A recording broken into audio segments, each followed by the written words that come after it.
الرحمن الرحیم الحمد للہ والصلاۃ علی اہلہا۔ مومنین کرام، کلام اہل بیت کی روشنی میں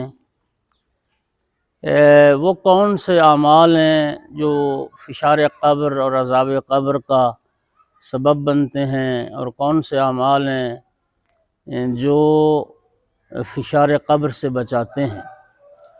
تو سب سے پہلے بڑے اختصار کے ساتھ ہم بیان کرتے ہیں وہ اعمال کہ جن کی وجہ سے عذاب قبر ہوتا ہے۔ البتہ اس حوالے سے اگر مومنین تفصیل کے ساتھ مطالعہ کرنا چاہیں تو شیخ عباس قمی کی کتاب منازل الآخرہ، مطالب الفاخرہ فی منازل الآخرہ کے نام سے اردو ترجمہ موجود ہے، اس کا مطالعہ کر سکتے ہیں، یا شہید دست غیب کی کتاب معاد کا مطالعہ کر سکتے ہیں۔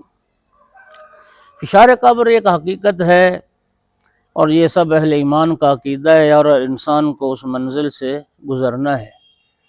اور یہ عرض کیا گیا کہ فشار قبر سے مراد صرف ظاہری قبر نہیں ہے، وہ لوگ جنہیں قبر میں دفن نہیں کیا جاتا یا دفن نہیں ہو سکتے، یہ فشار اور عذاب ان کے لیے بھی ہے۔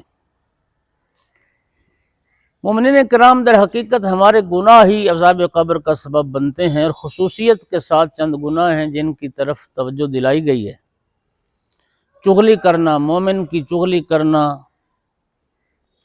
بد اخلاقی، بد زبانی، اور خصوصاً احادیث میں آیا ہے کہ جو شخص اپنے بیوی بچوں کے ساتھ بد اخلاق ہے اور بد زبان ہے، یہ چیز عذاب قبر اور فشار قبر کا سبب بنے گی۔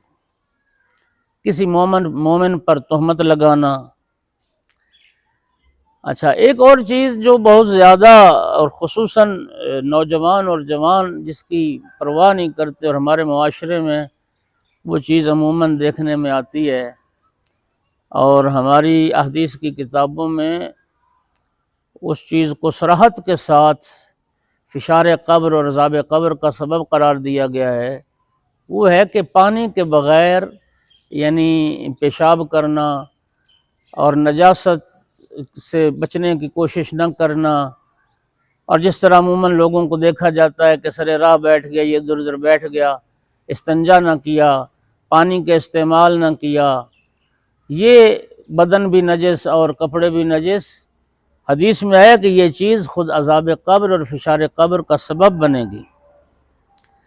جھوٹ بولنا، غیبت کرنا، مومن کے عیب تلاش کرنا، نماز کو حقیر جاننا، کیونکہ امام جعفر صادق علیہ السلام کی حدیث مبارک بھی ہے کہ جو شخص نماز کو حقیر سمجھے، لا تنالوا شفاعتنا من استخف بالصلاۃ، نماز کو حقیر سمجھنے والے کو ہماری شفاعت نصیب نہیں ہوگی۔ سود کھانا، یتیم کا مال کھانا، انسان کسی مستحق مومن کی محتاج کی مدد کر سکتا ہو اور مدد نہ کرنا، نعمات خداوندی کا ضائع کرنا۔ مولا امیر المومنین فرماتے تھے کہ اللہ کی نعمتوں کو ضائع نہ کرو، چاہے ایک دانہ انگور کا یا چاہے ایک دانہ کھجور کا کیوں نہ ہو۔ ولایت محمد و آل محمد سے جو انکار کرتا ہے، یہ انکار بھی عذاب قبر اور فشار قبر کا سبب ہے۔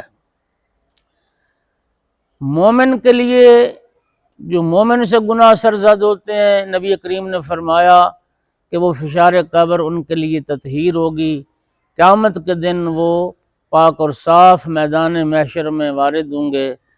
البتہ کافر کے لیے عذاب قبر ان کے عذاب کا ایک حصہ ہے۔ اب اس میں دوسرے مرحلے میں احادیث کی روشنی میں اور علماء کرام کے فرامین کی روشنی میں وہ اعمال جو وحشت قبر اور عذاب قبر سے نجات اور امان کا باعث بن سکتے ہیں۔ سب سے پہلا عمل میت کی تدفین کے بعد جس کی بہت زیادہ تاکید کی گئی، اور ہمارے لوگ شاید اس چیز کی طرف اتنی توجہ نہیں دیتے، وہ میت کے لیے صدقہ دینا ہے۔ بلکہ ایک جگہ میں نے پڑھا کہ نماز وحشت قبر یا صدقہ، یعنی پہلے صدقے کی وہ ترجیح دی گئی کہ پہلے صدقے کی تاکید کی گئی کہ میت کے لیے شب اول قبر صدقہ دیا جائے۔ ہاں، اور پھر کہا گیا اگر صدقہ کوئی نہیں دیتا تو پھر اس کے لیے ہے کہ وہ میت کے لیے نماز وحشت قبر پڑھے۔ نماز وحشت قبر دوسرے مرحلے پر ہے، جس کا طریقہ ہماری فقہی کتابوں میں مذکور ہے۔ تیسری چیز جو عذاب قبر سے نجات کا سبب بن سکتی ہے وہ سورہ مبارکہ یاسین کی تلاوت کرنا ہے۔ امام جعفر صادق علیہ السلام نے فرمایا کہ ہر شے کا اللہ نے ایک دل اور قلب قرار دیا ہے، اور قرآن کا جو قلب ہے وہ سورہ مبارکہ یاسین ہے، اور سورہ مبارکہ یاسین کی تلاوت عذاب قبر سے نجات کا سبب ہے۔ اگلا جو عمل عذاب قبر اور فشار قبر سے بچائے گا، نبی کریم نے فرمایا وہ میری اور میرے اہل بیت کی محبت ہے۔ حبی و حب اہل بیتی نافع فی سبعۃ مواطن احوالہن عظیمہ۔ آقا نے فرمایا میری اور میرے اہل بیت کی محبت 7 ہولناک مقامات پر فائدہ پہنچائے گی۔ پہلا مرحلہ موت کا، دوسرا مرحلہ قبر کا، تیسرا مرحلہ حشر کا، جب قیامت کے دن قیامت برپا ہوگی اور مردوں کو اٹھایا جائے گا۔ اگلا جو مرحلہ ہے وہ جب اعمال نامے تقسیم ہوں گے۔ اگلا مرحلہ جب حساب و کتاب کی منزل آئے گی۔ پھر جب میزان کا مرحلہ آئے گا، اعمال تولے جائیں گے، اور 7واں مرحلہ جب پل صراط سے گزرنے کی نوبت آئے گی۔ اس کے بعد فرمایا گیا کہ خود محمد و آل محمد علیہ السلام پر جو درود پاک ہے، اللہم صلی علی محمد و آل محمد، یہ درود پاک بھی عذاب قبر اور فشار قبر سے نجات کا باعث بنے گا۔ پھر مولا امیر المومنین علیہ السلام سے ایک ملیاذ الفقیہ میں ایک طولانی حدیث ہے، جس میں امام امیر المومنین علیہ السلام نے نماز شب کے جو فائدے بتائے، نماز تہجد کے جو فائدے بتائے، اس میں ایک فائدہ مولا امیر المومنین فرماتے ہیں کہ اس شخص کو فشار قبر نہیں ہوگا، عذاب قبر نہیں ہوگا۔ اگلا عمل فرمایا کہ رکوع کامل، یہ بڑی اہم بات ہے۔ جب نمازی نماز پڑھے تو کامل طریقے سے رکوع کرے، یعنی رکوع کی حالت میں پھر کمال اطمینان کے ساتھ رکوع کا ذکر کرے، تو انشاءاللہ یہ کامل رکوع عذاب قبر سے نجات کا سبب ہے۔ اسی طرح جو حج کا فریضہ انجام دیتا ہے، امام رضا علیہ السلام سے حدیث مبارک آقا نے فرمایا کہ جس شخص نے 4 حج کیے ہوں زندگی میں، انشاءاللہ وہ عذاب قبر اور فشار قبر سے محفوظ رہے گا۔ اگلا عمل وہ امام حسین علیہ السلام کی زیارت ہے، جو عذاب قبر سے نجات کا سبب ہے۔ اگلا عمل وہ تلاوت قرآن پاک ہے، سورہ زخرف کی تلاوت بالخصوص۔ سورہ زخرف کی تلاوت عذاب قبر سے نجات کا سبب ہے۔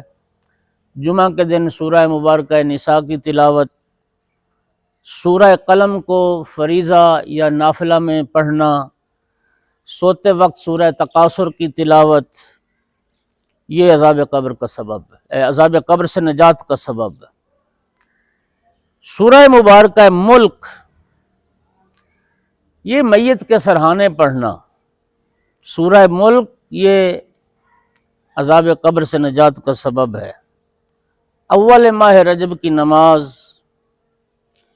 اسی طرح ایک چیز جو روایات میں آیا کہ عذاب قبر سے نجات کا سبب ہے، وہ جمعرات کو زوال کے بعد اگر کوئی مومن زوال کے بعد جمعرات کو یا پھر جمعہ کے دن کو وفات پاتا ہے، تو انشاءاللہ زوال کے بعد جمعرات اور پھر جمعہ کا سارا دن، اس میں مرنے والے کو بھی عذاب قبر سے تخفیف دی گئی ہے۔ نجف اشرف کی مبارک اور متبرک سرزمین میں دفن ہونا عذاب قبر سے نجات کا سبب ہے۔ میت کے ساتھ جریدہ تین، کھجور کی یا کھجور کے علاوہ کوئی بھی دوسرا درخت اس کی تر شاخیں رکھنا، یہ بھی میت کے لیے عذاب قبر کا سبب ہے یا اس میں تخفیف کا سبب ہے جب تک وہ شاخیں تر رہیں گی۔ قبر پر پانی چھڑکنا تدفین کے بعد، میت کے دفن ہو جانے کے بعد، بلکہ ایک حدیث میں ہے، ایک جگہ پہ ذکر کیا کہ 40 دن قبر پر اس کے پانی چھڑکنا بھی عذاب قبر میں تخفیف کا باعث ہے۔ اگلا مرحلہ تربت سید الشہداء، خاک کربلا کو میت کے ساتھ قبر میں رکھنا، اور بالخصوص میت کی پیشانی پر اور میت کی ہتھیلیوں پر خاک شفا کا ملنا یا کفن میں خاک شفا کا رکھنا، یہ عذاب قبر سے نجات کا سبب ہے۔ امام جعفر صادق علیہ السلام کے زمانے میں ایک زن فاحشہ تھی، وہ مر گئی۔ اس کو جب دفن کرتے تھے تو قبر اس کی میت کو اچھال باہر کرتی تھی اور قبر اس کی میت کو قبول نہیں کرتی تھی۔ امام صادق علیہ السلام کی خدمت میں جب یہ مسئلہ پوچھا گیا کہ فرزند رسول یہ مشکل ہے اور قبر اس کی میت کو قبول نہیں کرتی، کیا کیا جائے؟ تو امام صادق علیہ السلام نے فرمایا کہ تھوڑی سی تربت میرے جد اطہر کے مرکز کی، تربت سید الشہداء، اس کے ساتھ دفن کی جائے، انشاءاللہ قبر حیا کرے گی اور اس کو قبول کر لے گی۔ اور پھر اسی طرح سے کیا گیا اور قبر نے حیا کیا اور میت دفن ہو گیا۔ اس کے بعد دعائے جوشن کبیر۔ جوشن کبیر یہ وہ عظیم الشان دعا ہے جو جبرائیل علیہ السلام لائے تھے رسول اللہ کی خدمت میں۔ یہ دعائے جوشن کبیر کفن پر لکھنا یا دعائے جوشن کبیر کو میت کے ساتھ رکھنا، جوشن زرہ کو کہتے ہیں۔ یہ نبی کریم کے لیے وہ دعا تھی جو ایک زرہ کی حیثیت رکھتی تھی کہ دشمن کا وار خطا ہو اور ہر شر سے اللہ محفوظ رکھتا ہے، لہذا دعائے جوشن کبیر بھی میت کے ساتھ رکھی جائے۔ افضل یہ ہے کہ کفن پر لکھی ہو۔ پھر بیمار مومن کی عیادت کرنا، بیمار مومن کی بیمار پرسی کے لیے جانا، یہ عمل بھی خود عذاب قبر سے نجات یا تخفیف کا باعث ہے۔ پھر فرمایا کہ روزانہ 100 مرتبہ لا الہ الا اللہ الملک الحق المبین، جو شخص ہر روز 100 مرتبہ یہ ذکر پڑھتا ہے لا الہ الا اللہ الملک الحق المبین، یہ تسبیح بھی انشاءاللہ عذاب قبر اور فشار قبر سے نجات کا سبب ہے۔ پھر فرمایا ایک حدیث میں کہ جو شخص ماہ شعبان المعظم کے 12 روزے کم از کم رکھے ماہ شعبان کے، تو انشاءاللہ یہ عمل بھی عذاب قبر میں تخفیف کا یا عذاب قبر سے نجات کا سبب ہے۔ خداوند عالم ہمیں ان گناہوں سے بچنے کی توفیق دے جو عذاب قبر کا سبب ہیں، اور ان اعمال کے بجا لانے کی توفیق عطا کرے جو عذاب قبر سے نجات کا باعث ہیں۔ وآخر دعوانا ان الحمد للہ رب العالمین۔